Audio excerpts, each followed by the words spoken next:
is beyond, there is a settlement and a no development. The road comes exactly in between. Number one. Number two, why a road has been put there at all is the next question. Now we have a garbage management site which has been proposed over there. The issue is, you have a garbage management site, you need vehicles to go up there, trucks need to go up. There is a cattle pond over there. Now, as a planner, if you're going to show a garbage management site and you're not going to show access to it, looks ridiculous. So that's the reason that road has been proposed. Okay. Let me just go to another thing. प्रत्येकाक दिसता की जेन्ना task force जालो, after task force the draft regional plan was prepared, and that regional plan, when it went to villages, the village committees were formed, and they were supposed to send you all the suggestions, and then the state level committee SLC was supposed to sit and decide on that. Many people face that these village committee proposals are being sidelined, and you have done what you wanted to do. Okay. Would like to address it in two ways. First, I would like to say is कि as per the present act, the Town and Country Planning Act, when the draft regional plan was prepared, it was sent and it was open to the public. Please remember, it was open to the public. What was done was, this time the government and the SLC took the initiative, because that is what everybody wanted to. We sent it to the village panchayat also. Please remember that it was also open to the public at large. Every citizen of the state has a right to comment, give suggestions or object to the plan, just as every village panchayat. And the SLC had to hear both. They had to take both on account, and then looking at it, take a decision. So, part number one. Now, to say that we have not heard them out. And let me tell you, at certain times we have, by and large, I would say, tried to accommodate maximum what the SLC, I mean the village level committees have asked for. In certain cases which we found are not suitable, in the sense sometimes they have shown a football ground. I'm just saying as an example, in a paddy field, we have shifted it to an orchard land, you know, on a plateau. Because we are saying that Eco 1, that is paddy fields, are sacred, we shouldn't have any development there. So maybe we have moved something here. So probably sometimes a garbage disposal plant site was shown again in an eco or a forest area, we may have moved it. So that is where we would have done these things. Other than that, there are larger issues, such as we would give an example where, specific example of Mandre Panchayat. If you look at Mandre Panchayat, they asked, that's individuals as well as Panchayat together, asked almost around 72 lakh square meters of settlement to be converted, or asked for settlement to be done. Now, should we have released 72? Now, to just put this 72 lakhs in a broader perspective, ever since our conversions started, change in zone.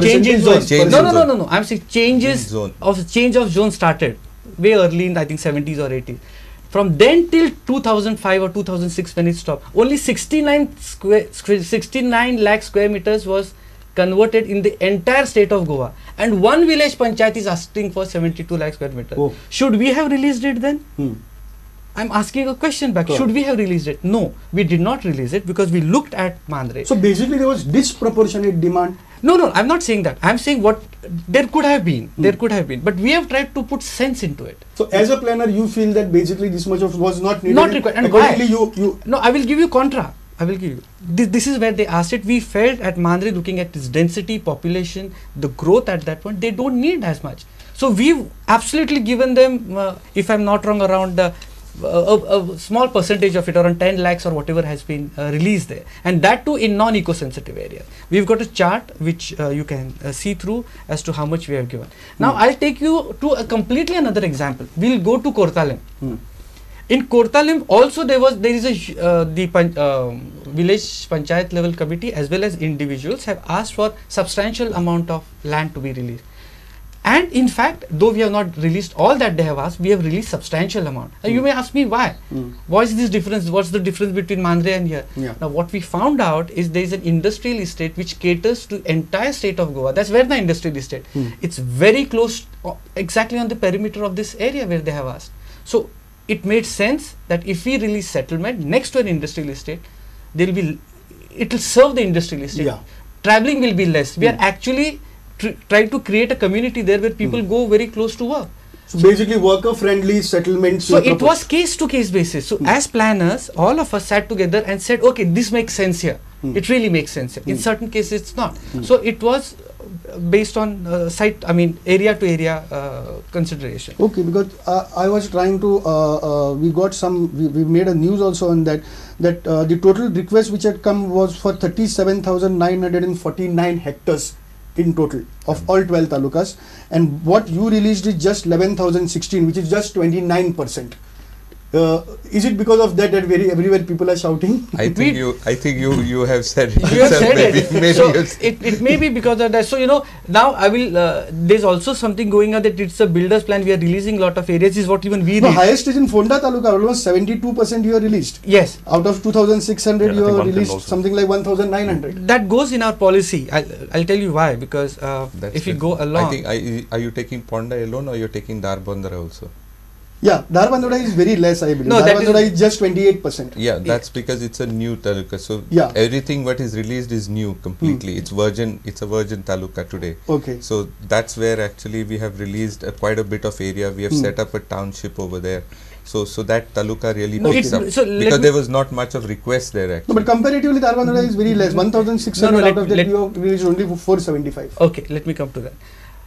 If you see that overall we have decreased and there is increase in Fonda area, our major thrust entirely in preparation this plan was that we wanted to decongest the coastal belt area and see that the development also goes inwards to hinterlands, because there is an enormous amount of migration, intra-migration of people coming from the hinterlands to the coastal areas, and the entire coastal areas are getting dense. So we want to push it forward. So if you look at our VP status map, which is up on the screen, you will see all the VP which is in the brown color.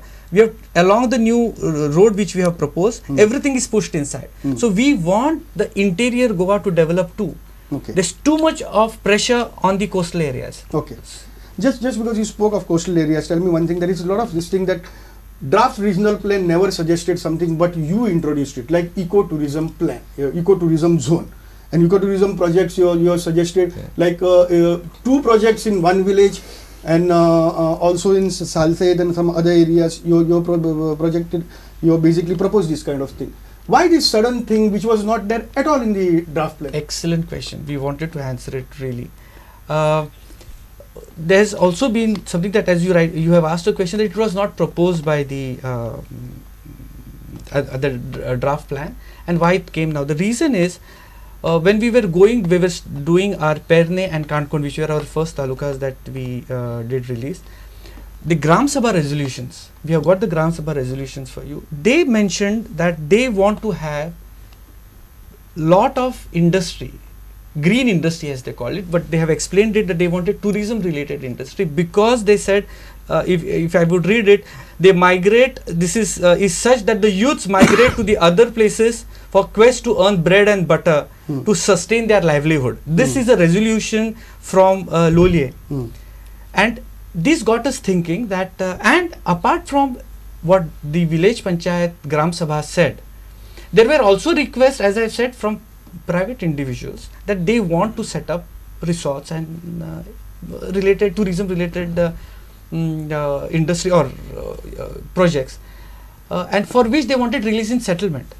Now when we discussed it, debated it, what we realized is that yes, these regions such as top at Terrecol, that's Perne, and at Concord, there has been a negative growth as per population. People are leaving those places. There's really no employment there, and that's what even the panchayat wants. So obvious would be that we release settlement for these projects. But the catch was, we wanted actually an economic driver there, correct? Now if we release settlement, then even it could be subsequently sold as a real estate project. Then did we want that? Does it create employment? No, excuse me, it does not create. So therefore we said that we should ensure that what we are releasing is used for the purpose that it is going to be used for. Therefore we said, okay, we take that on board. We also saw that why not we make a policy that is applicable for the whole state of Goa, wherever we find negative growth, and there is a demand, we put it in there. And therefore in Concord, we thought about ecotourism policy, and mind you, these are places which are marked by Panchayat and given us that they would like it here. Okay. Now I will go further. What did So we it do? is basically the proposals have come through participative process, which was not done by the task force earlier, but later on when it went to panchayats through participative process, these proposals came, and you have just formulated it in the name of ecotourism. At a very low density, Low sir. density. It cannot be used as settlements. It cannot be converted. It can only be used for ecotourism. And for a resort. Yeah. So it can resort, meaning it at that low density. Low density. It's not Yes. going to be like I think a the low Taj. density is 10, which is just double what a farmhouse is. Now, any orchard land in Goa can be built upon. 10 using means what? The normal 10, If you are at 10%. 10% of your land area only can be built upon. Now, right now, 10% of the total land which is there. Okay. but for this particular there's a ecotourism cap. thing, there's a limit. There's You a cannot total limit. go to it. unlimited. Okay. Now, presently in the present state, you have orchard land in which you can build farmhouses on, which is 5% of your plot area. So that means, regardless whether it's not, even it's not an ecotourism, 5% of that land, if you subdivide into 4,000 square meter plots, whatever, you can actually develop 5% of the land, provided it's not an eco-sensitive one. So. Okay. Okay, just one No, more. no, I would like Sandesh to get a little further, because ecotourism is Yeah, I created think- a lot. Yeah. I have to a little stress upon further. Is the general FAR in a settlement is 80, now VP2 is 60 reduced to 50. What we have done is we have brought it to 10. 1/5. Okay, we have brought it to 10. Then if you own 10 lakh square meters, 10, you can't, it's capped at 40,000 square meters. Okay. We want only tourism related projects. We have specified that there should be only green building projects to And come. low height.